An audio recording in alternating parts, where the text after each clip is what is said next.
We're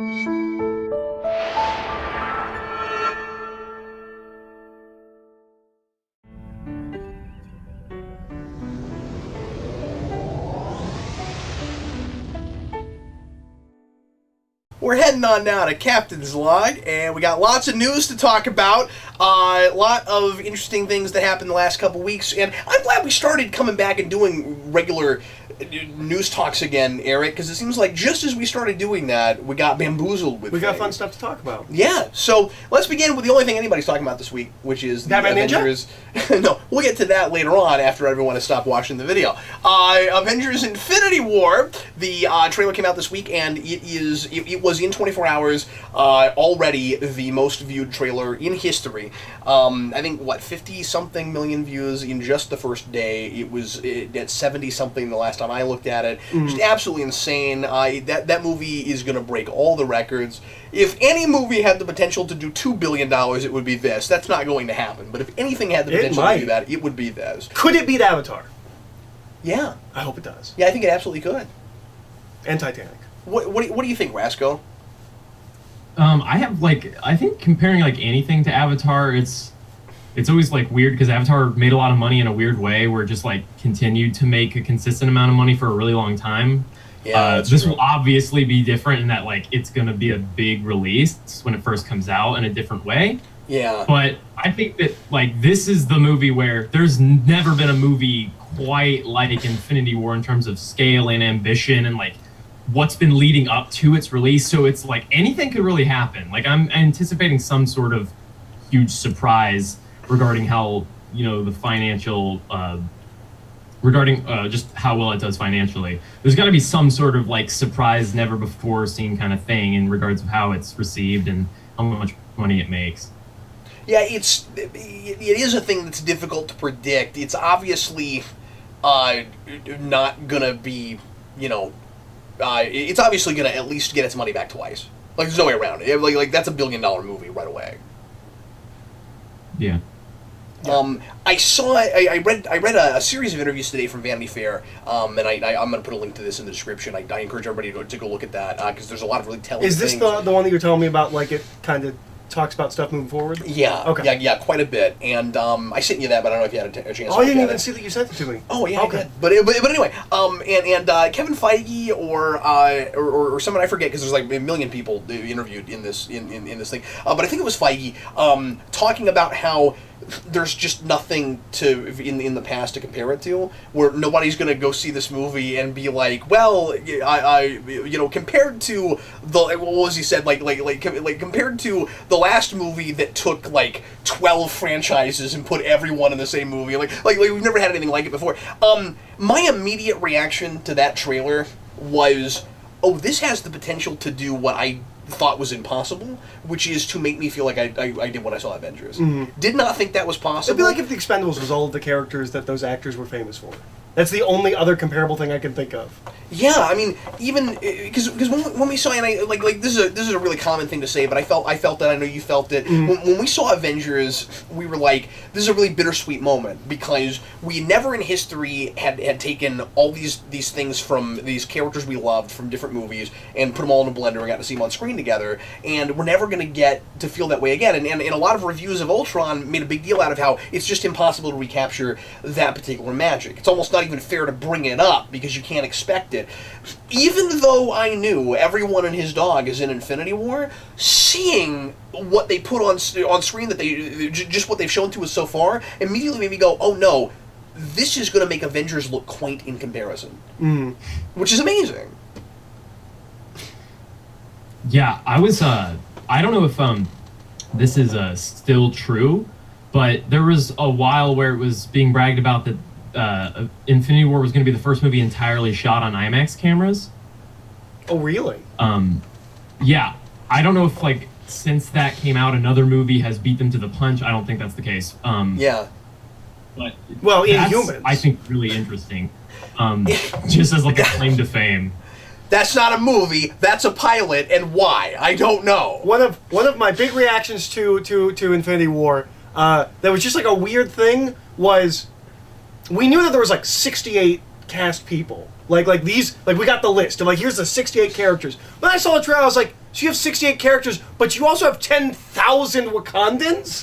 Like, I was like, nobody told us to cast 1,000 extras to run into war. No, they're all going to be in Black Panther. They're going to all get a character arc. You're going to know about all those people before we get to this. Somehow, in 2 hours, they're going to do like 5 Netflix seasons, and it's going to work perfectly. I say this a lot, and then we'll get another trailer, and I won't necessarily agree with myself from before, but this is one of those trailers where it's really difficult for me to not say, don't show us anything else. It's really hard for me not to say that. I don't know what you think about that, Rasco. Wait, you're saying that it's hard to say that they shouldn't show us more, or they should show us more? No, they shouldn't show us more. It's really hard not to look at this and be like, make that the trailer. Don't show me anything else. Yeah, you don't need to show... Like, this is like the ultimate, besides Star Wars, you don't need to show us a lot kind of movie. Yeah.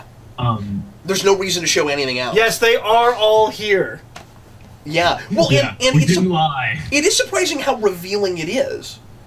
You know, like with a lot of the things that are there are things that have me scratching my head in a really cool way. Like, why is Vision in human form at the beginning? What is that? I mean, there's a lot of stuff I'm surprised they showed us. Yep. And you actually get to see the gem come out of his head. Yep. Which is a thing that we knew would happen, so it's not it would have to happen.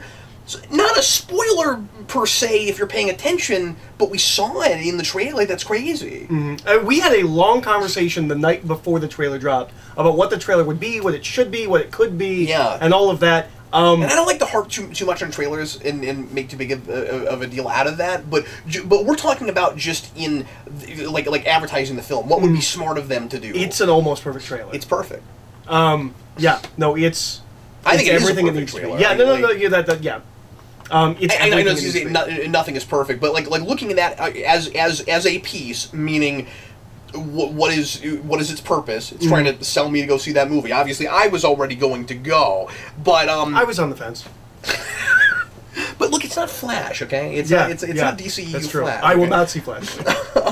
But it was. But I mean, it's one of the best trailers I think ever made for the thing that it's trying to advertise. No, it's wonderful. I didn't cry. I did. I won't even. I watched it on the phone. I'm sure you watched it on the big screen. I did. That was glorious. It was inspired to have that opening narration be done by all of them. It was inspired, yeah. I thought that was so great. What I don't like about it is that we know Sam Jackson's not in it. Oh, do we know that? Or at least I thought I had read that. Am I right about that? He was angry he wasn't in Black Panther.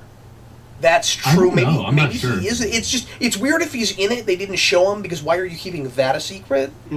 Well, maybe it's not a secret. Necessarily? In the show. Unless he's only in important Let me tell you why it's deliberately a secret, if he actually is in that movie. Every other person that they brought in to ADR to voice that over, they show you in the shot while that person is talking, but not Sam Jackson. If he's in the movie, they have intentionally made it a secret. Yeah, I guess you're right. I read somewhere early on that he wasn't going to be in this, but I don't know if that's true or if that changed or what. But it seems like I could see them like not having him there and putting it there just because it was a big selling line for that movie. That was a big trailer fodder line. There was an idea.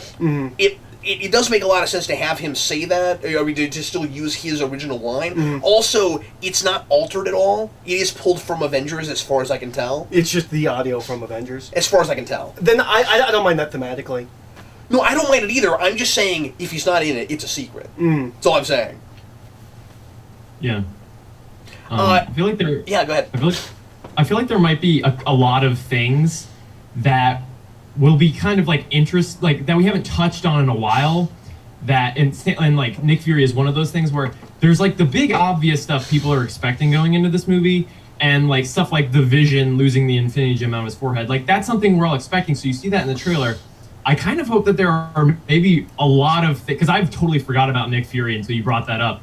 I feel like there might be a few things that they've hoped, and maybe it just has been the case, that people have kind of forgotten about, we haven't touched on in a while. That would be really interesting if the movie's just chock full of things you weren't expecting to see touched on again. I bet you money that happens because they keep talking about it, Feige and everybody, and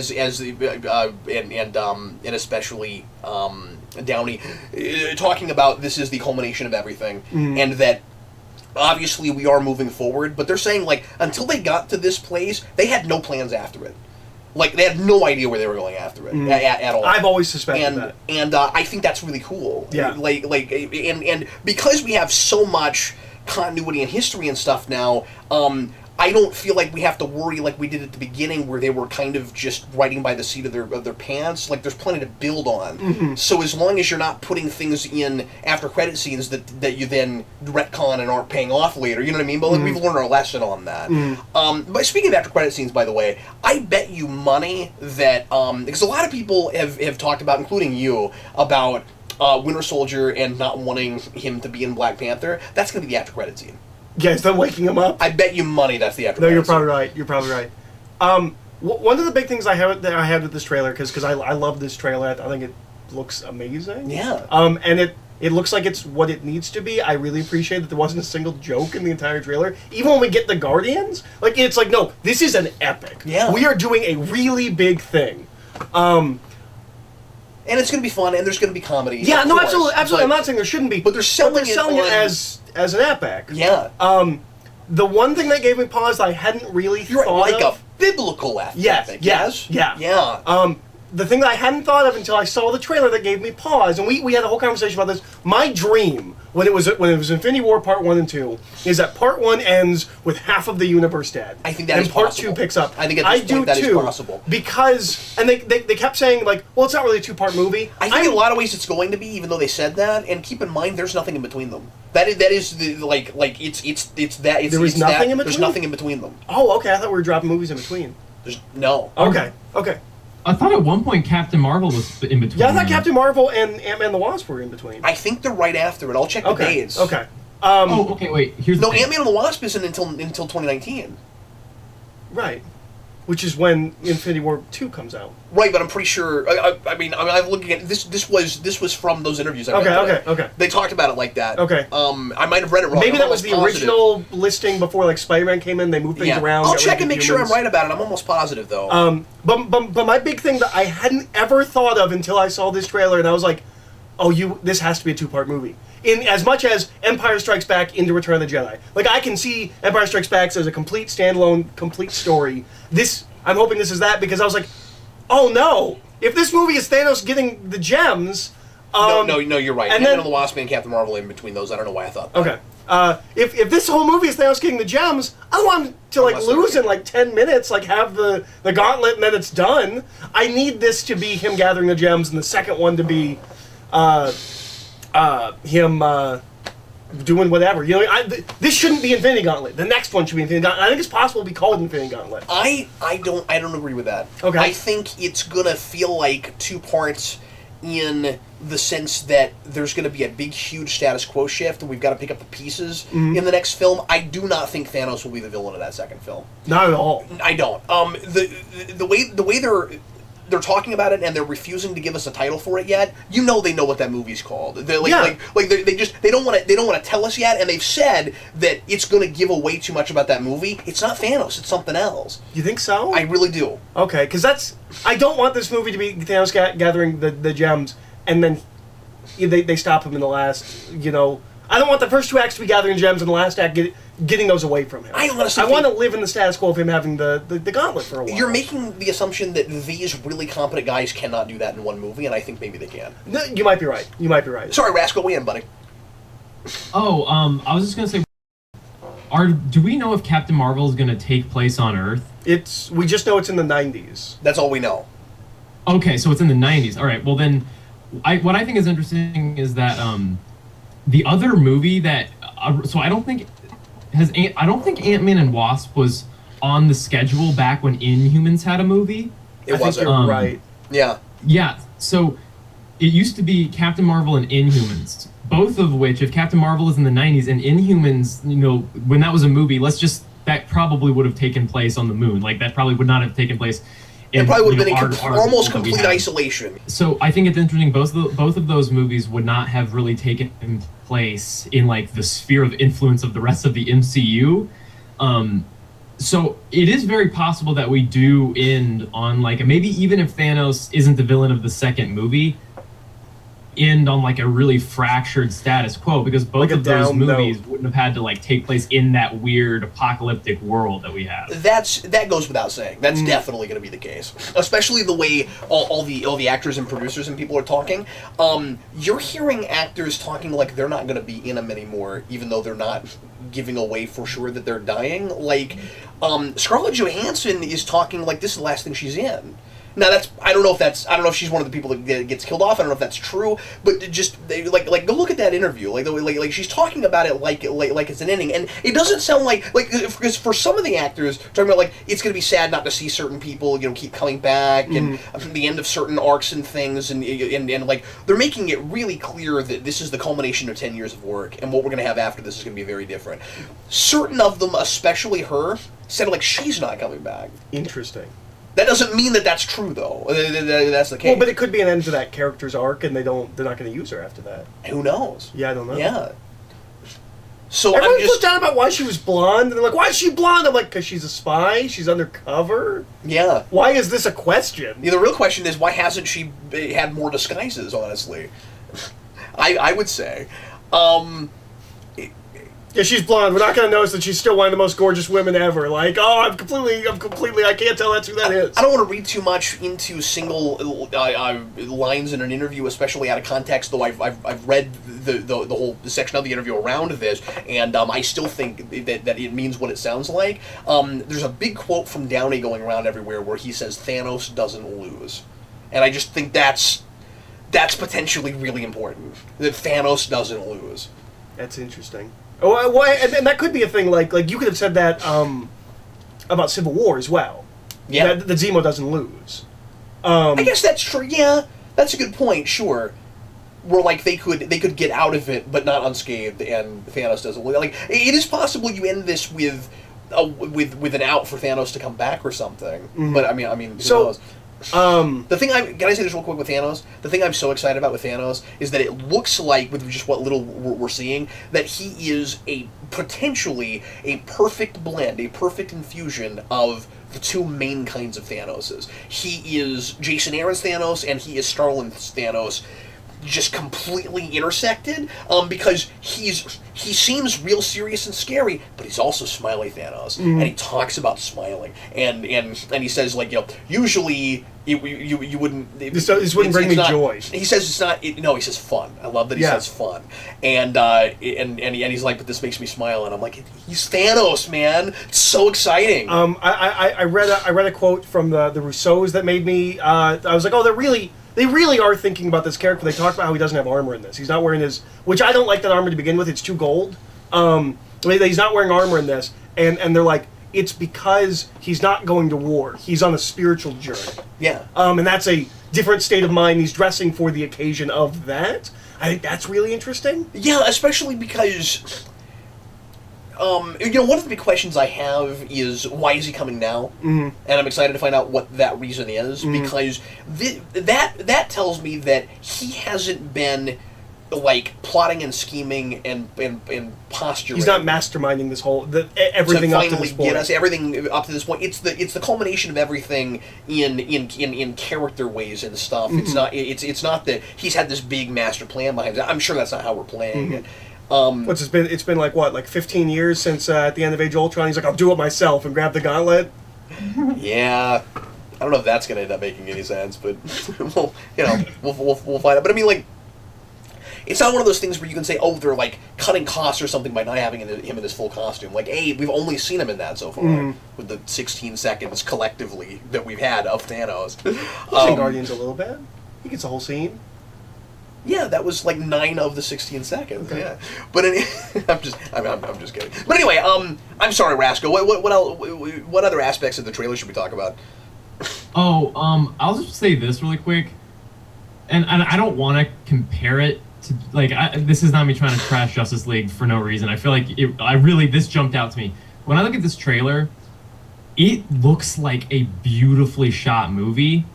In a different way than a lot of really expensive movies. Even the first Avengers looks like. Oftentimes what we like to do is go like super mechanical with how we shoot really expensive movies. Like it's always on a crane. It's very like very, very like swoopy, smooth shots all the time. And I just know that if it is filmed on IMAX cameras, for starters, like, I don't know if this was a stylistic choice or just a matter of practicality, but we don't have a lot of technology in regards to like using IMAX cameras not on tripods and stuff. So a lot of times what we'll do is we'll use like, we'll just get a really big strong guy to literally hold the giant IMAX camera on their arm. Like that's what Christopher Nolan's talked about happening with movies like Dunkirk. They just get a guy who's really strong to hold the camera. And I love that because it's like that is what you do when you're shooting a scene where you don't need to be precise. You shoot it handheld. Yeah. But we know that this is the biggest movie ever made. So like it's ultimate levels of precision, but it looks so fluid like a normal movie that didn't have to be this big. And I think that's really cool. It looks like a movie outside of just like a big event movie. But I expect that from the Russos because they were given an inordinate amount of money when they made Winter Soldier, and they made it like a minimalistic film. And when you have people who know how to use that kind of money to their advantage, and they don't squander it, and they're not too kid in candy stores, they're actually thinking of the artistry of it. For those guys, there's nowhere to go but up. Yeah. Yeah. They're not going to suddenly after that be like, oh my god, I got like cuz Whedon falls into that trap a little bit where he's used to TV shooting, and then he's given 200 300 or 150 $200 million and he doesn't know what to do with it. These guys immediately went from not making action things on television to Winter Soldier. You're absolutely right, Rasco, but I expect that from those guys. Yeah. You know, just shots like the spider sense shot with the hairs going up on his arm, and then he turns. That kind of shot wouldn't be in Justice League or the first Avengers. That's like a really like animated, and it's a really like, it's a very simple thing, but that's just not the kind of small detail like composition shifting like interesting shot that you would get in a lot. And it's not just DC movies. In a lot of bigger movies, we kind of shy away from doing the really beautiful, small, kind of cool, interesting shots like that. Well, and it makes visual effects feel less visual effecty when you have somebody like look over their shoulder like that, and what they're looking at is part of it is an effect shot because it all looks like it's done on the camera even though it's not. Mm-hmm. Yeah, it draws attention to things that are physically there, like, and so like in a scene where you're getting a visual effect. Part of it what makes it like kind of harmonious is that they also call attention to the things that are not the visual effects. Like the visual effect shots don't have to just be look how cool the effect is. It can be interesting, and there be an effect in the shot. I think it's interesting that one of the only characters they haven't shown us yet is Captain Marvel. Do we know she's in it? She's in it. Oh, I didn't know that. At least according to the interview I read today, it sounds like she's there. Okay, that's really. I forget if it was Downey or no, it wasn't Downey. I forget who it was. One of the actors was like, and we've got her now, and we're breaking her in, and she's new, and so I don't know what they would have been talking about except Avengers. Well, remember they shoot these movies back to back, so like it is possible if they're mixing experiences. Are they shooting these back to back? The other one's done, as far as I'm aware. It comes out next year. Remember, they shot these two movies back to back. No, it comes out in 2019. We're not into 2018 yet. Well, yeah, but it comes out the following year. Yeah, I don't think they're shooting them together though, are they? I was pretty sure they shot them back to back. Okay, I'm not sure. I have not heard that. But if some confusing quotes like that come out, I think it is because I don't think any of the actors actually know anything beyond what their piece of the story is. Yeah. Like, I saw Tom Holland kind of talking like he literally has and Benedict Cumberbatch. They were talking in an interview like they literally have no idea what's going on with other people. So the only things that they can spoil are what they know their character does in the story. And so I think that's leading to some accidental spoilers. Mm. Yeah, I don't know. Maybe that's why there's some like weird like maybe she's in the movie, maybe she's not, because I don't really know. I didn't film a scene with her, but I don't. Who knows? Like I said, I'll put that article in the description, and you guys can we can all read it for ourselves and see what we think we can draw from it. Let's go ahead and move on to some other. Well, can we real quick play the game? Yeah. Who do you think's making it out, or who do you think is not making it out of this movie? Tony Stark dies. Tony Stark dies. Absolutely. I think Vision dies, and I think what they're going to do is... I think Vision dies, but is reborn in some way. That's possible. I think, at least in the context of this film, they're really gonna like build the romance between him and Scarlet Witch, and then he will die. It'll be like a real Joss Whedon-y thing. Captain America can't die because he has to be Captain America again after the Nomad period, and there is the possibility that they even call him Nomad. That'd be cool. Because apparently, who was it? Was it Anthony Mackie? No, it was the guy who plays Winter Soldier. Signed a poster for some kid and drew a beard on Captain America, and next to his head wrote, "Look, I'm Nomad." That's interesting. And so I don't know if that means that he's going to be called that, but they don't do that and kill him. No. And they also talked. There were also people in that article. I'm not giving specific names of people because I forget. It was like 40 people were interviewed. But there was discussion in it about how he's probably not gonna be Nomad for very long, and that tells me he's gonna make it. And so I felt like you could glean some of who survives. I think Hawkeye could go. I was just about to say, I think Hawkeye could go because I don't know if they ever figured out what to do with him outside of Age of Ultron, and so I could see them being like, yeah, we don't really figure out what to do. He'll die. People kind of like him. They'll be sad. Yeah, that's true. I'll be sad. I really like Hawkeye. I really like Cinematic Universe Hawkeye. Yeah, I mean, it's funny because there are younger characters who are relatively who are like maybe expendable, and there are other characters that have been around for so long that just their contracts are up, and those actors are going to. I'm also going to guess Loki dies. Too old to play. Yeah, I think Lanos. I think Thanos kills Loki. I think that's going to happen. I think if Ragnarok conveyed anything, because it didn't, but if it were to convey something to me about like Loki on his path to redemption, I think that is the conclusion of that, is that he will stand up to Thanos, who is the one who sent him to Earth in Avengers, and I think he will die. Yeah, and it's weird that he's holding the cube again, and that's not like a flashback. Like, that's in the movie as far as I can tell. I think if Captain America, because I kind of agree, I don't think Captain America will die in this movie. If he doesn't die, I think Falcon will die. No, that won't happen. It's not just because I love Anthony Mackie and I want him to be my best friend. That's not all. Because he has to be Captain America after Captain America does die, or after we retire him. No, they won't get rid of him. They need an out so they can keep that mantle going. And I mean, it's possible that they do that with Winter Soldier. I think there's going to be like a battle for the cowl kind of thing potentially with them. Well, we already have that. It's called Who Will Wield the Shield. It was a comic book. Okay, I didn't know that, but I think they'll. Okay, fine. I think they'll probably do that. Rasco, I'm not with you. I don't think Falcon's on the table. I think he makes it. I think War Machine. Is on the table. Yeah. But that unless they kill Tony Stark and think they can do a War Machine spin-off movie, and no one will see that because no one reads that comic. Like no one cares. I like Rhodey, but no one cares. It's just the only reason I say Falcon is because I feel like everybody going into this has like a tier of character that they're expecting to be expendable. So I don't think anybody thinks that like Doctor Strange, Black Panther, those are like the least likely people to die for yes, obvious absolutely, because they're the new properties. Yeah, they're franchises. Yeah.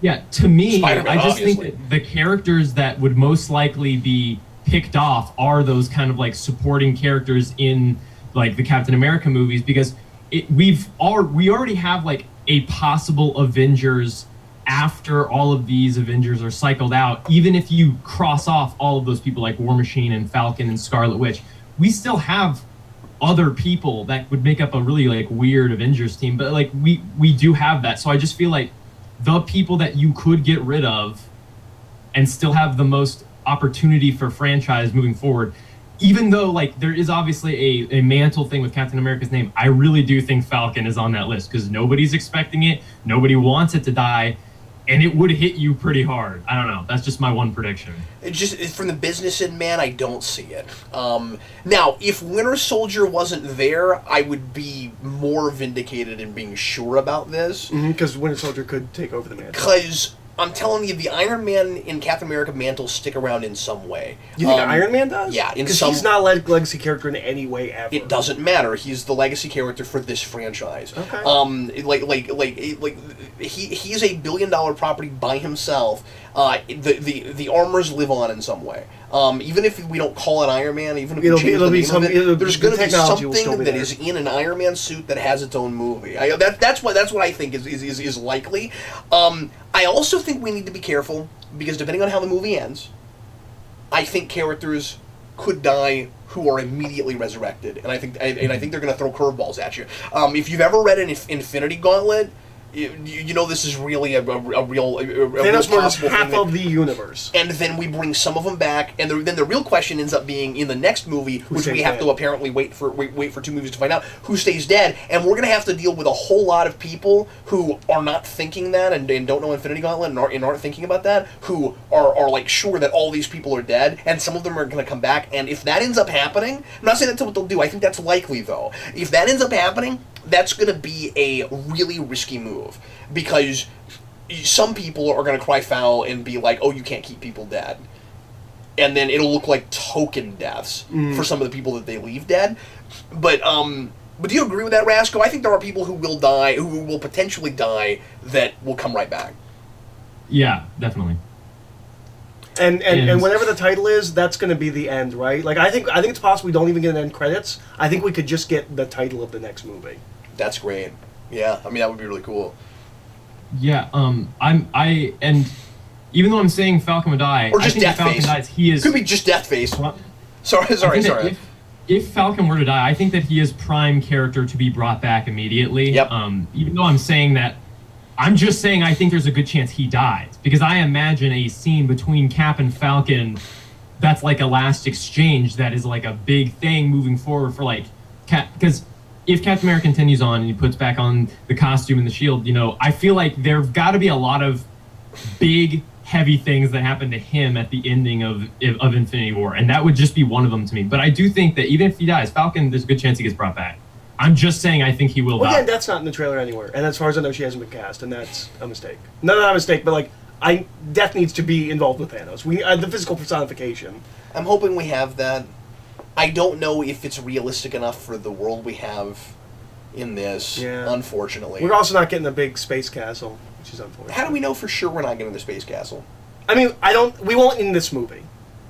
I think it's possible. Really? Yeah. It looks like it takes place a lot on Earth.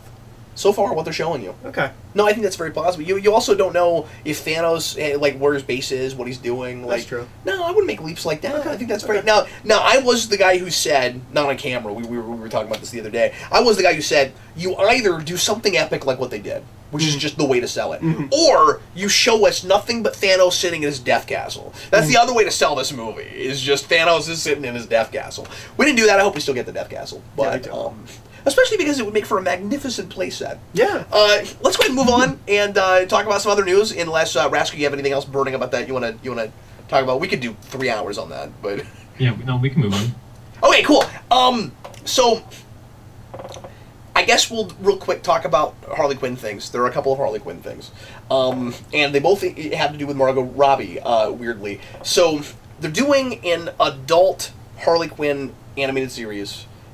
Because Harley Quinn's got to be everywhere, for the new DC streaming service that's supposed to happen. That's where Titans is going to be. And that's where Young Justice Season 3 And that's where the Season 3 Young Justice is going to be.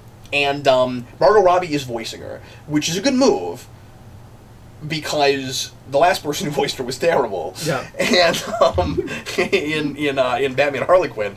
But I mean, this is not a thing that I am excited about. I don't know I'm not going to watch it. what that's going to look like. Apparently, it's going to be real female Batman character heavy. So there's going to be a lot of Gotham City sirens and that kind of thing in it. But Okay. I hope if it's really fun. I'm not a big Harley Quinn fan. If it's really fun, I'll watch it. I'm not excited about it. But I just hope it doesn't go too far in the adult direction, too super raunchy. Yeah, well, immediately once they announced that, I'm like, oh, so it's going to be like Batman and Harley Quinn again.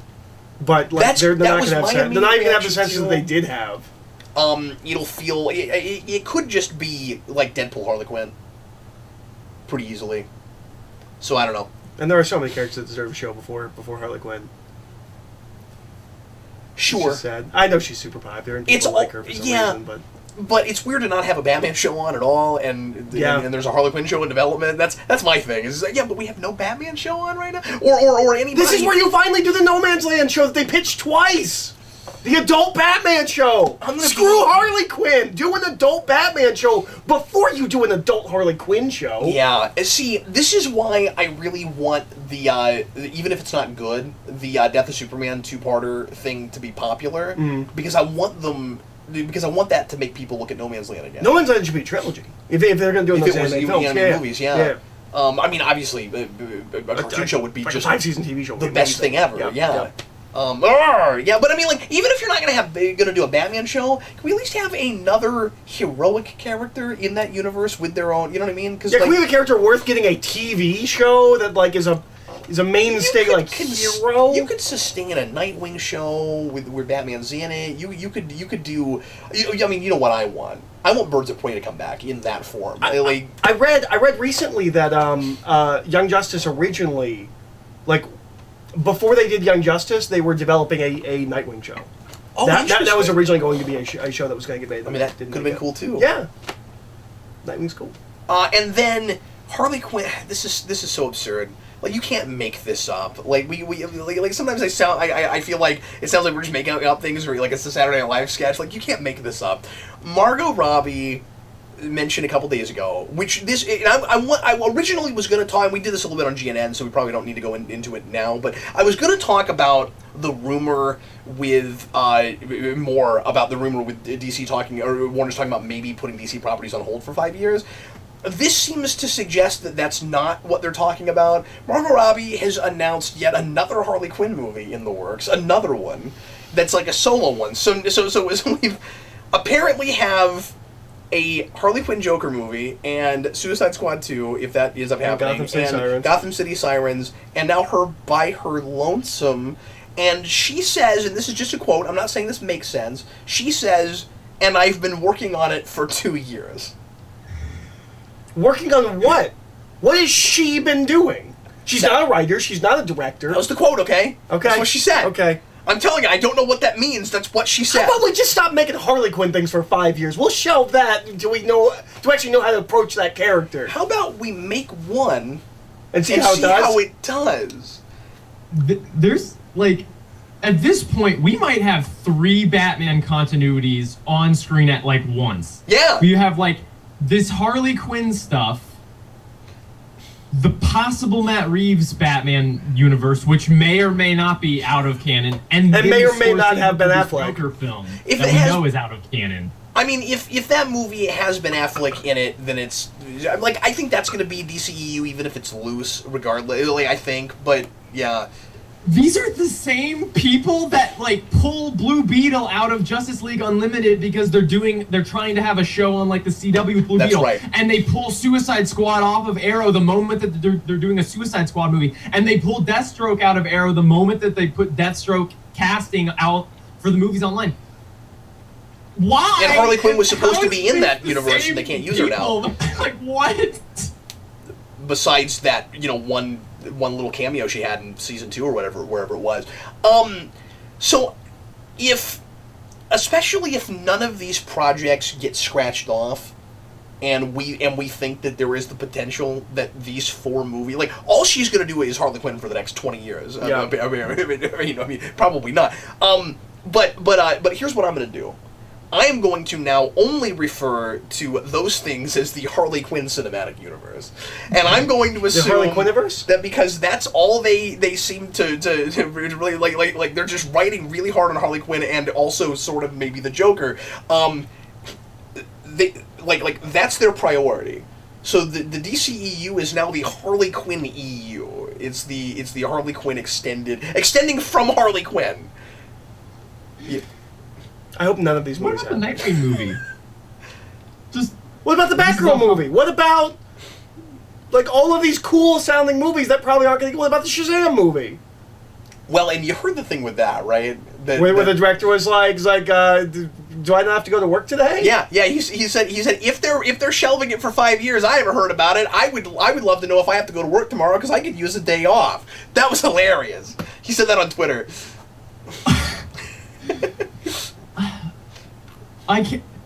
I don't know, like, I love how, like, this is why I don't tell you guys what news we're covering, because I get these reactions, it breaks my like brain to think about the like going back how many different movies I've heard like were in development, because there was like the Booster Gold Blue Beetle thing, and there's been a bunch of other stuff. And here's what the possibility is, they say this is what we're doing, and then they're too embarrassed to retract it, so they just kind of like paste over it, where they're like, Joker and Harley Quinn movie, that's not happening. We can't embarrass ourselves. Gotham by saying Sirens. We'll just paste over that. Okay, now it was this movie. Oh, we're not making that movie. We're too embarrassed to say that we're not making it. So now that movie is just this movie. That they must be doing that, where they're just like, I don't know, because the thing is, if they're doing that, then they're intentionally lying to us, because anytime anybody asks if that's what they're doing, they're like, oh no, all those things we've announced are still in development. What it sounds like is like once a month they gather and they're like, okay, what movies could we do? And they're like, okay, these are some movies that we could do. Maybe we can make these work. Somebody's dumb enough. And then someone like walks out like to go to the restroom, and like there's a reporter there. And it's like, so what movies are you guys making? It's like, well, we're talking about making these movies. And then we're just like, it's just that's how we get 5 Harley Quinn movies and an animated TV show.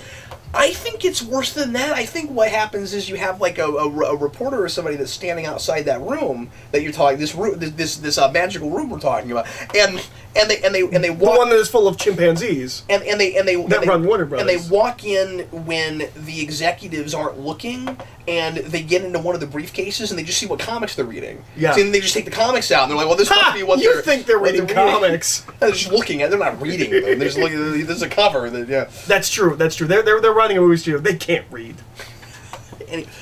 Anyway, so I could not even believe that I got to say, apparently there are 4 Harley Quinn movies in the works.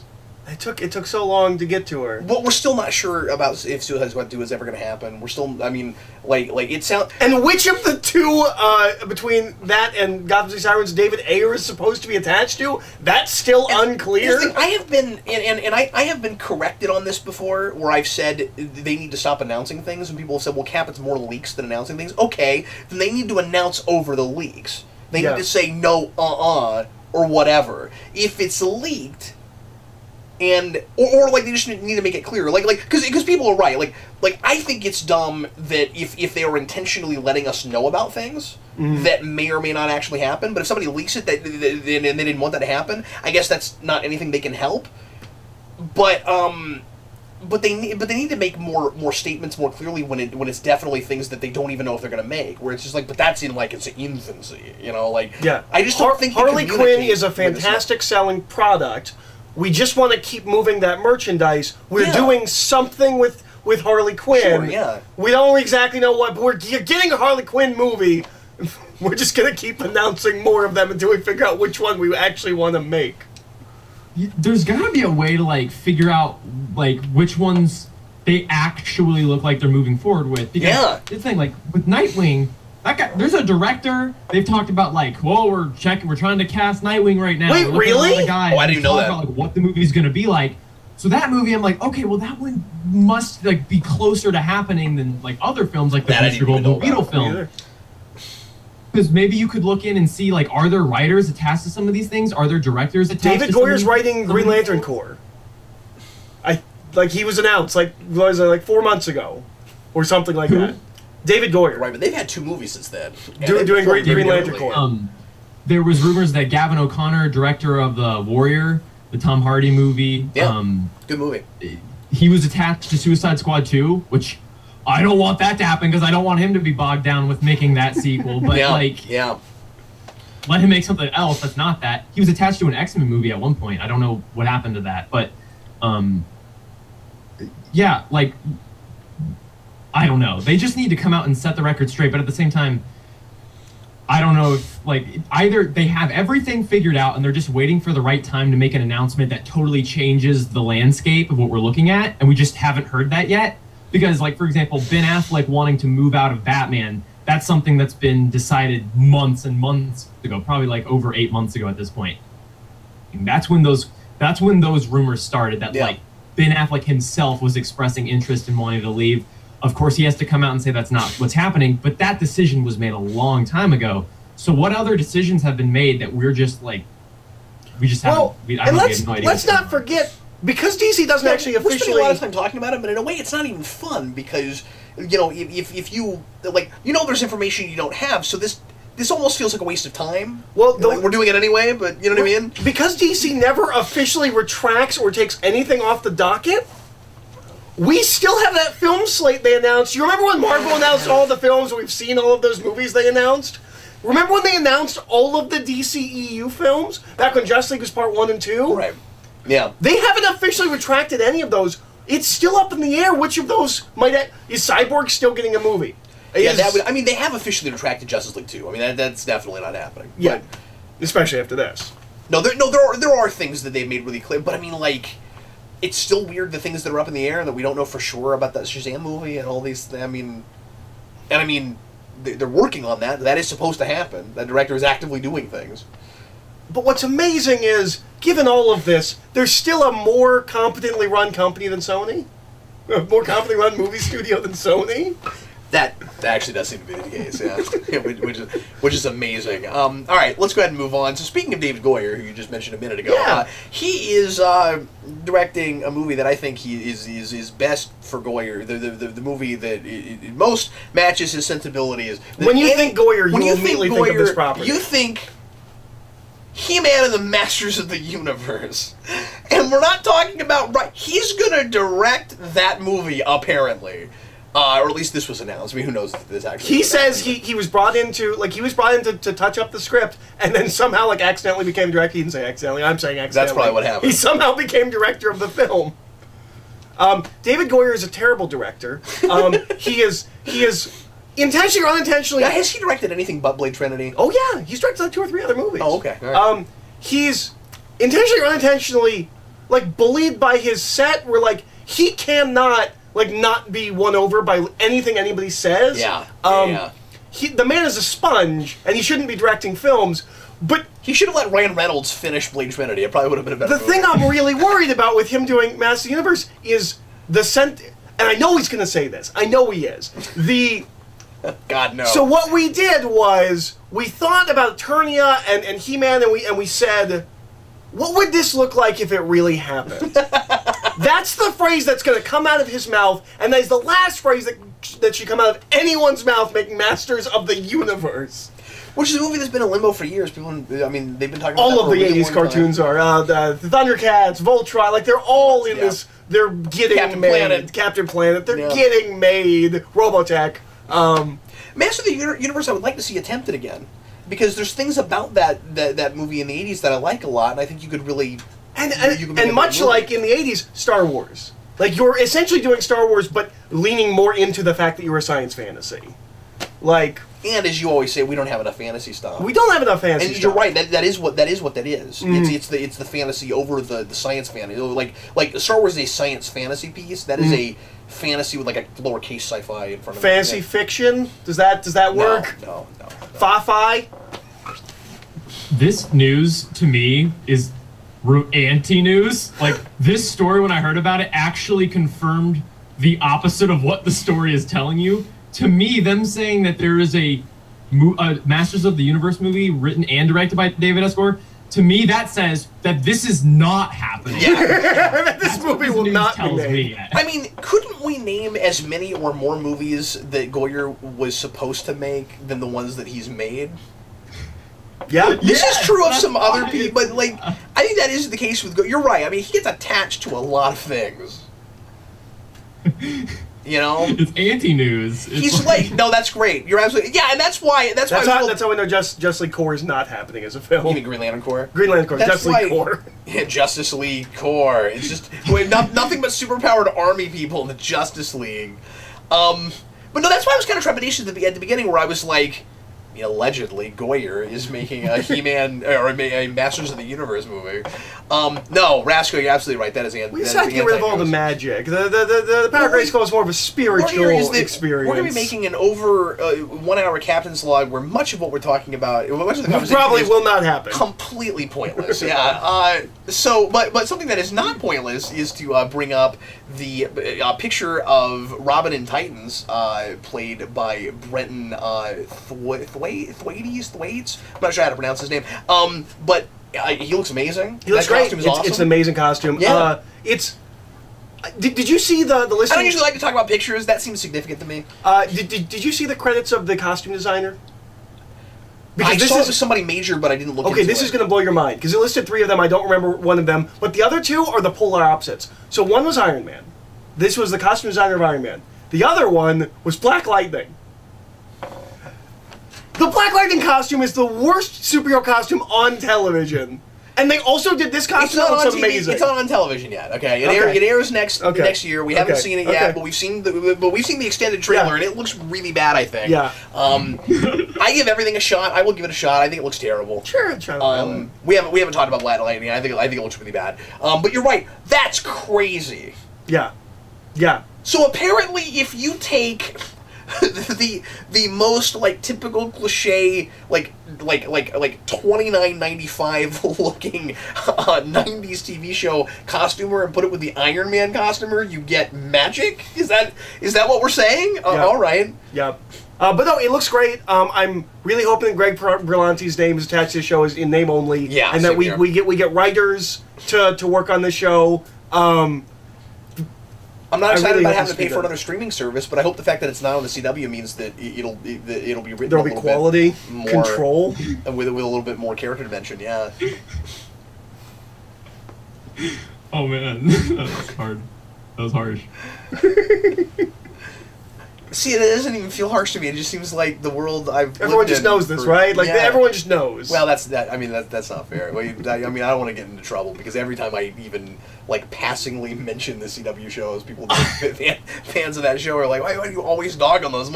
Because they took too many years out of my life, man. That's the reason. Having said that, a little bit later in the omnibus, Rasco and I are going to talk about Crisis on Earth X, and I'm really excited to see what Rasco thought of that. I'm not going to give anything away about my feelings on it, and Rasco's not right now either. But it'll be, I don't know. He and I are finally checking in on that universe for the first time in a while. I have watched some of Supergirl this season, but nothing else. So anyway, look forward to that if you're watching the omnibus, or you can click on that video when it comes up.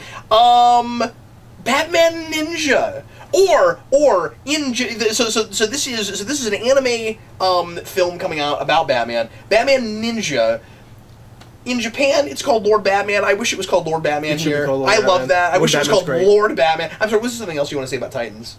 No. I was afraid maybe I paved over you there. No. Okay, cool. Just hoping that they have real writers and like they don't just force drama. And really what I want Titans to be, and it's gonna be uncomfortable because it's on the same streaming service. I want Titans to be Young Justice, but with real people. That's all you gotta do. You can do the exact you can just do Young Justice again. I will be happy. You need.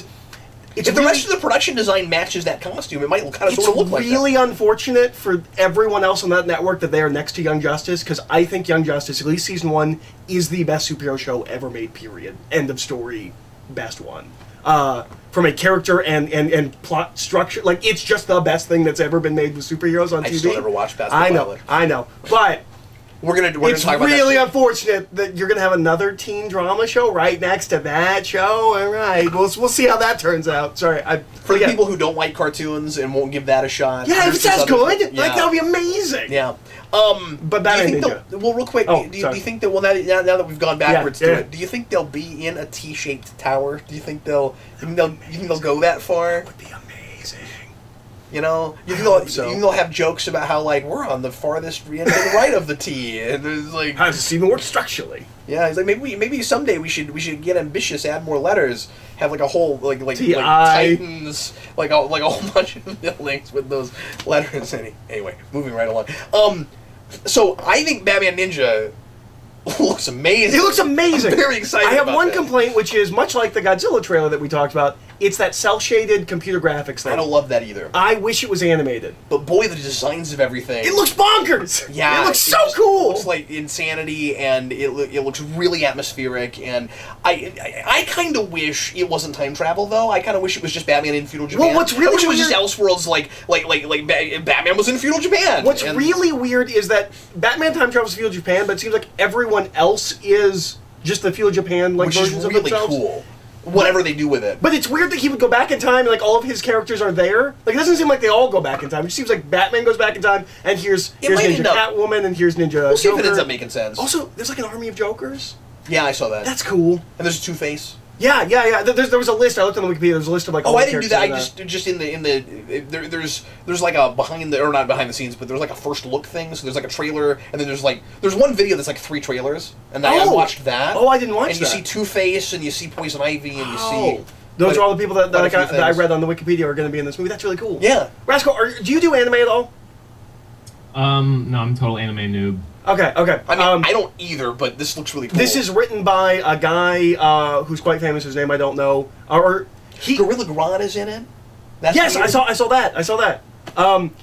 The writer for this wrote a show called Gurren Lagann, which was really huge back in the late 2000s or early 2010s. It looked like they pulled out all the stops and tried to get major creators. And he also did Kamen Rider. He did Kamen Rider Forza. Yeah, and the director's somebody too. I don't remember what he worked on, but the director's also this is like a major production. I didn't even know it was happening till the trailer. Yeah. Did anyone know this was happening? I hadn't heard about it either. Rasco, did this look like a thing you would want to watch? Oh, at first I was like, I probably have no interest in this. And then I watched it and I was like, okay, I actually have to watch this now. I have to watch that. It looks so crazy and awesome. Yeah. Someone's tweeting at me about they're like, so they just watched your Gotham Knights review. Apparently, I suggested some of these things in my Gotham Knights review. Funny.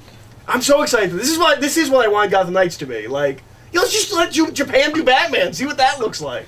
I'm gonna say it. I'm gonna cry if we don't get a Fathom release. Yes. We need to be able to see this. Yes, absolutely. I agree completely. Yeah. Yep. It looks very cinematic worthy to me. I mean, I'm with you on the cel-shaded stuff. Yeah. But there's some cityscapes and stuff that just and I don't know, I've been on, I don't want to say a kick, because it's not like I've been looking at a bunch of stuff on purpose or doing research or whatever, but I've been a mood for feudal Japan stuff lately, I think because of the Ninja Turtle show. Yeah. I've got a Throne of Blood movie. We should watch that, the one that's Macbeth. It's Samurai Macbeth. Oh, neat. I still haven't watched it. I actually never been a big samurai at some point and had to buy it. Some of it was Ninja Turtles, and you guys are going to laugh at me, some of it was Ninja Turtles, and some of it was the Bowser level in Mario Odyssey, because their Bowser Castle is or outside the Bowser Castle it's feudal Japan. Oh, okay. And it's really cool. That's cool. And I was running around that going, oh man, I forgot this architecture's really cool, and so it put me kind of in that mood. And that's why you want to go there.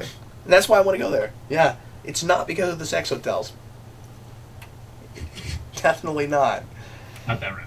The last thing I wanted to bring up is an article that Eric sent me today where I was like, I mean, really? This happened? Yes. All right. So the guy who also connected to Asian thing taking over for right. Yeah. I very intentionally put it in this order. You guys are with me, right? Everybody believes me that I did that on purpose? Yeah, absolutely. So the guy, so the new editor-in-chief at Marvel, who's taking over for Axel Alonso, C.B. Cubulski, apparently years and years ago used to pretend to be a different writer, much like McFarlane around the 200 mark in Spawn. And Eric sent me this message, and he was like, did McFarlane take over Marvel? Which immediately made me go, what are you talking about? And then I went, you're clickbaiting for someone else's website. But directly to you, I'm only baiting you. To me, and I was like, I gotta fight. I mean, you're right, that is nuts, but it's not as nuts as I thought it might be. Apparently he pretended to be a Japanese man named Akira Yoshida, and people really liked his work, and they thought he was from Japan writing about Japanese things. Yeah, if you go look at his work, it's always it's like Silver Samurai, Wolverine, yeah, 90s? It looks like it's really early 2000s. But it's a lot, everything he wrote seems to be like Samurai He only Ninjas. admitted to it recently. Yeah. Used to deny it flat out. Telling people, no, he's had appearances at conventions, and other people at Marvel have met him. Yeah. And apparently, according to the article, it's a bleeding cool article, which is always taken with a slight grain of salt. Right. I mean, not that this came out. This obviously came out, but yeah, this definitely happened. The research that they did suggests that there was a Japanese translator that a lot of people mistook for this Akira Yoshida. I don't know how that many people mistake that. Surely there must have been some kind of, I don't know, right? They can't have just been an accident. The first thing I thought when you said that was he must not have been a very good translator. and something else that was interesting that was Like, mentioned people that walk up to him and he can't tell them that he's not Akira Yoshida. He doesn't know anything. something else that I thought was interesting was it talks about how CP Cebulski I don't know how that happened. is really big into Japanese culture and has lived on and off there for 20 years. Right, yeah. But there's a lot of people complaining about cultural appropriation and that kind of stuff. Yeah. It is really weird and kind of uncomfortable. To pretend like you were... And to specifically write the things that you would think... Because not having been there at the time, or not knowing that was going on... It sounds like he just thought that the writing would have more credibility. Yeah. Is the sense I got Yeah, from and it. that seems wrong. I think so, too. To be like, I'm going to write so, samurai too. stories, and to make you think that you're going to be more interested, I'm gonna say I'm a Japanese person. Just put your name on it. Yeah. Well, and there's a whole thing about how he couldn't because of the structure of Marvel. If you are an editor, you cannot write. That's right. And he was an editor. And I forgot about that part of it. Yeah. So, and this Weird comes out. story. This comes out on his first day of being editor in chief. Right. But he also. I don't think it's gonna hurt him at all. No, because he also said this was 13 years ago. I was a very young, I was a much younger person. Like, it's not something he would have done now, kind of a thing. And I think it's a thing that some people knew, but it just hadn't come out publicly yet. Like, yeah, because he says it's been dealt with internally by Marvel already. Right. So whatever kind of like punishment or whatever, he's already gotten that. But it's just a weird story. I was going to say I don't know why he kept denying it, but maybe it just hasn't come up all this time. Mm-hmm. You know, for like he used to deny it. But maybe that was back when he was doing stuff he ought not to be doing. Mm-hmm. Yeah, I don't know. Hey, let's go to some audience questions, shall we? Sure. Do some open forum right now. The first question comes from Tyler Thompson. If you could kill... I like this question a lot. I did too. If you could kill one superhero and have them stay dead forever, who would it be? And this harkens to a conversation you and I had at length, I think, last night when we stayed up later than we should have, knowing we were going to do this mega show, where we were talking about how you have way too many characters, especially at Marvel, that are not allowed to have their evolution, that very clearly is kind of intertwined in the initial idea of them, and just go away. We have to just keep doing the same stories over and over again. So my first thought is not characters I don't like; it's characters that should have a story and be finished. Is the first thing. Yeah, because when I saw that question, I immediately had like two answers where I was like, well, if it's just like, who do you want to be dead, like, and never come back because you don't like them? All of the champions just gone. Every single one of them. But then, like, the idea of, like, who do you think deserves to die, kind of a thing, and stay dead? Daredevil. And listening to you, Spider-Man. Also. Yeah, those are both characters that I think really need... It's really hard not to say that. Now, I don't have that with DC, though. I can't think of anybody I would necessarily want to keep dead forever at DC. I would say Incredible Hulk. This isn't DC, but just Marvel. Yeah. I would say Incredible Hulk. Because they haven't known what to do with him for 20 years. Yeah, and that's mainly why I say that. Just tell a good finale story for the Incredible Hulk, and bye.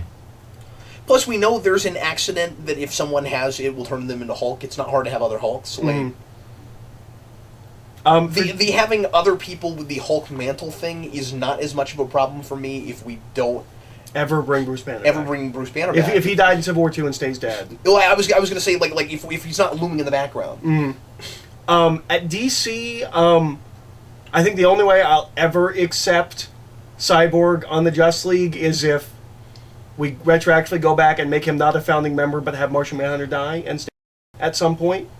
If he passes that, like, membership over to Cyborg and he is just now the permanent member, that is how I can accept Cyborg, is if we deal with the Martian Manhunter issue.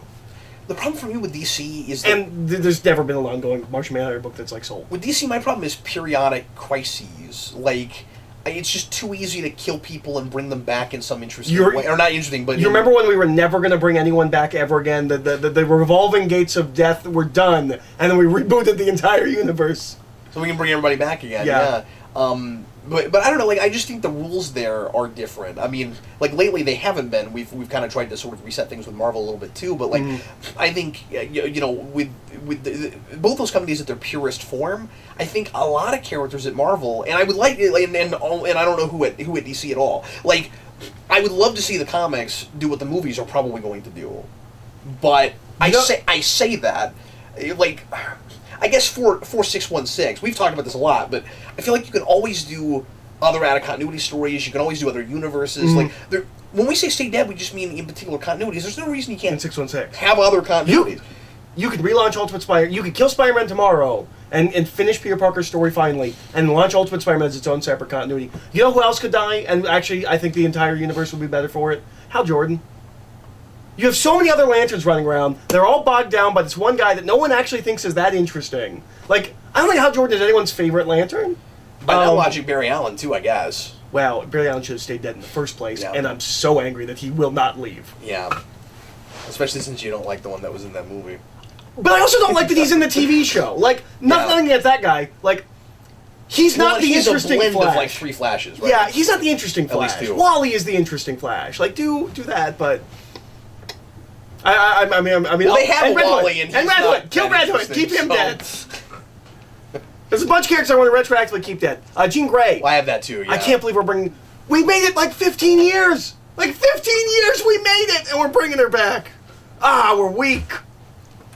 Who's excited? I'm waiting for Gwen Stacy Reborn. That's gonna happen. Like, We have a Jean Grey running around that's not even like any kind of like there is no loophole. It is the exact same person earlier in her time stream. It's not like she's from an alternate dimension. It is 616 Jean Grey. I don't think we ever. I mean, I haven't read everything. I don't know that we ever explained why we were able to take them out of the time screen and not mess up history, but No, we never explained I that as think far we- as I'm aware. Yeah. Anyway. We were just told they can't go back. If anybody knows the but answer time's to that, fine. leave us a comment. We'd love to read it. All right, our next question comes from Gerson Philho. I would like to know, what are your opinions regarding the rumor that Disney is planning on buying the film rights from Fox, and that Fox isn't interested on filmmaking anymore? We talked about this the last time, but I hadn't read that, and that's intriguing, and I don't know where he's getting that, but that Fox isn't interested in filmmaking anymore? Yeah, okay. This is okay. A lot of people are getting this story wrong. Okay. Fox is not trying. By the way, I'm echoing on your end, I think. Oh, sorry, dude. Don't worry about it. So Fox is not trying to sell off small properties that they own. They're not like, we want to get rid of Fantastic Four. Who wants it? That's not what's happening. What's happening is Fox is literally changing itself from being like, they do not want to be involved in the business of filmmaking. They want to move to sports and news and broadcasting, that kind of stuff. They want to become that. They are looking to literally sell their film division to one buyer. So it's not like some here, some there. It's who is willing to come in and just drop a fat stack of cash and buy everything we have. And Disney is, it's really not a... Disney would have the most investment. Anybody's. It's Obviously, really, Disney yeah. will do this or they won't.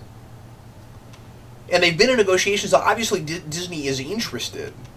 But the question is it going to cost them too much? And Hopefully all other of that. companies like Sony will follow suit and just get out of the filmmaking business. Sony really needs to. Sony It doesn't make really any sense needs that to. they want that anymore because they've lost so much money on it. But hopefully they've been thinking about it, but like they're like, well, we don't want to be the first ones to leave this party. No. And then like Fox is out, and they're like, okay, we can go now. We can get out. We're not the first. Rask, I think you keep up with the film industry better than I do, so I might be making a ludicrous statement when I say this, but am I right in assuming that unlike Sony and some of these other companies that are limping along and want to get, MGM has been like this, like limping along, wanting to keep their film company going, that Fox, now I'm hearing, is not interested in movies but is actually competent at it?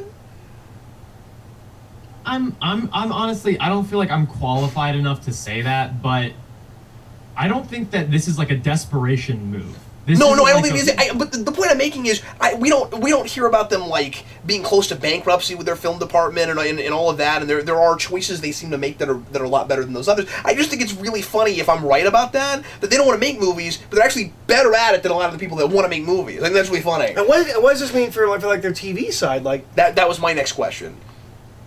Yeah, I think it's very likely that almost nothing like changes. And honestly, like, it might, and I don't think this is the case, but because they're looking to sell off like their movie division, I don't know what that means. Like, I don't know if they still operate as their own entity, like almost how Marvel operates as a studio within Disney. I thought they might be Even if autonomous, Disney yeah. buys that, there still might be some sort of confliction where, for some reason, because like this, maybe the movie rights, they might be like owned within the film division of Fox, Like some kind of and not, weird like, legality. by Fox. So there's a lot of I don't know, but it's definitely going to be like a huge Disney just gets everything or nothing kind of situation. In that big slew of interviews I read from Vanity Fair, one of the people that was interviewed was Laura Donner, and she said, well, yeah, because she's been on the X-Men film. Yeah, and she said when asked what if she would like to see the X-Men movies go over to Marvel, well, yes, absolutely. Like, she really wants that to happen. Interesting. Yeah. Interesting. Like, she'd like to see it folded in. And my instinct is unless there's some weird rights things like you're talking about, Rasco, but I can't imagine, if you can make a deal with, if you're Marvel and you make a deal with Sony, surely there's a way to make sure that the things you own can be at least crossed over with some of the other things you own. So yeah. my instinct tells me that X-Men won't start over. They'll find a way to blend in what they have already. It'll be a multiverse thing. That's what I. Well, if it's actually, I didn't think of that. It would have to be, wouldn't it? And that would be really smart because that continuity is so messed up. That's unfortunate. But that would be really smart because mutants can't just come out of nowhere. They can't come out of nowhere. Yeah. And it would also be weird to just all of a sudden be like, hey, yeah, we've had these for 50 years. We've had these mutants. Even if you did it like the ultimate way, where it was the government that did it to them, But that was back in like World War II. They couldn't suddenly happen. Yeah, yeah. You don't have, you can't, especially because you've done Inhumans. You can't have a Terrigen Mist for X-Men. Like, you can't do that. Yeah. Yeah, and maybe I'm the comics will finally start treating hoping X-Men right. that this doesn't really impact how Fox handle or how the X-Men movies are handled moving forward, because we're in a really interesting time with the X-Men movies where Fox realized that, okay, we're not going to be the franchise that has this really tightly woven continuity that really builds up and pays off in 5 years. We are not going to do that. But what we are going to do is we're going to be the people that look at the material that we have and just say, okay, we have all of this. There's inherent value to it being tied to X-Men. What can you people do? Because that's what it looks like we're getting with New Mutants. Right. That looks like they were like, let's really do something different here. That was what Deadpool was. Right. And James Franco's Jamie Madrox, he's talking about having like an R-rated universe. Like an R-rated like X-Men universe of films. Yeah, I just wish they were taking the same tack in making the actual X-Men movies, and if the continuity doesn't make sense, then just make one that does. Even if you have to retcon everything moving forward, like that's my only thing. A lot of people we talked about this last show, but a lot of people are concerned that if Disney bought Fox, they wouldn't allow the rated R movies to keep happening. I don't know that I agree with that. Especially if it's released under Fox. I don't remember what I said the last time. The more I've thought about it, I can be completely contradicting myself. I feel like that's my prerogative as I'm looking at more news and things that are happening. I think it's, the more I'm thinking about it, that like Deadpool is just too much of a proven property. Yeah. And then things like Logan, like no, that's gonna be their adult field. And they'll probably release under the Fox logo. Well, and I'm with Rasco. I think they might work autonomously, but I think the actual like X-Men proper universe could be folded in. Yeah, I don't actually care. I don't care if the Marvel Cinematic Universe has mutants. The only thing that's important about there are two things that are important about Disney buying Fox. I do, and I'll tell you why in a second. But go okay, ahead. okay. There are only two things to me personally that are important about Disney buying Fox. One of them is Galactus and Silver Surfer. Right. That's it. The other one is we can finally get the unaltered versions of Star Wars. Yeah. Those are the only two things that I care about coming from Fox. X-Men's fine. Leave it the way it is. Do whatever. I don't care. No, it's not. I disagree. Okay. I would have said that right after Days of Future Past. I want this to happen because they know how to keep telling stories moving forward that make sense and keep track of what happened before. Sure. So even if they have to retcon things moving forward, it'll be done more competently. Okay. That's fair. So no, I don't care about it folding in the sense of I need X-Men blended in with the rest of the Marvel Universe. I don't need that. I do need that with Fantastic Four and Silver Surfer. Yes. Especially Silver Surfer. And Galactus. I don't need that with... that's all I'm saying, is I don't care about the X-Men movies meeting the Avengers movies. Right, but I do care about somebody else coming in that'll treat it better. Yeah. I care about that. Yeah. No, that's fair. That's fair. I want to be able to have my cake and eat it too, and keep the fascinating rated R movies that are their own pieces. And keep it away from Simon Kinberg. Well, that's right. Oh, yeah, that would be interesting if that kind of frees up some people that have been working on MCU films and in that world to kind of like work on some X-Men movies and maybe even the other way around. Like, I want there to just be no like restrictions to where talent can work. Let's just do 2 more questions real quick because those were heavy and had a lot of meat in them. Christopher Garrett, what is the worst season of Smallville? I didn't. You haven't watched finish everything. It's what's the one with fake Jimmy Olsen that ends with Doomsday? That's 8, but that's absolutely not the worst season. Okay. 8 starts too good to be the worst. Well, and there's 2 halves of that show because the first half of that show it's season 4. Like far and away, season 4 is the. Well, that's the thing. It is 2 shows, maybe 3. Once it becomes Metropolis. Yeah. It's probably 9 or 10. It's probably 9. 9's got Absolute Justice, which one day we will do a commentary on. Absolute Justice is great. Well, and like... I mean, we'll see when we go back to it. I haven't seen it in like 5 years. I didn't hate their Zon. But, so I don't know. It's a can of worms. It's difficult. It jumps the shark so early. In a lot of different ways. Anyway. Let's see. Let's do one more. Oh, these are good GNN topics. I think we should save these. Okay, we'll do one more. Wilson Fisk. Greetings, Cap. Hi! And you guys can answer this too. Since you're a Silver Surfer fan, I was wondering what stories you would recommend with him besides the Dan Slott That's one. Hilarious because you don't read Silver Surfer. Well, I mean, I have read some, obviously. Okay. The first thing... He's a Galactus fan. Look, I have an answer. Okay, well, that's true, but Silver Surfer tends to show up in Galactus things. No, obviously the original Maxi series. Sure. But also the Mobius comic with Stan Lee.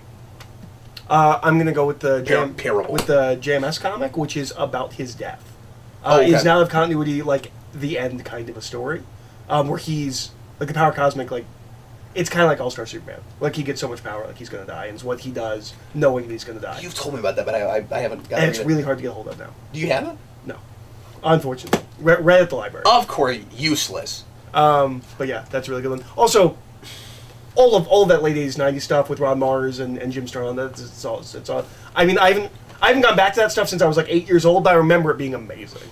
That's going to be it for the Captain's Log. If you have a question that you want us to consider on the show, leave us a comment or send me a Facebook message. That's the best way to make sure that I see your questions for the show. And thanks a lot for watching the Captain's Log. Wow, lots of news, lots of stuff to talk about this time.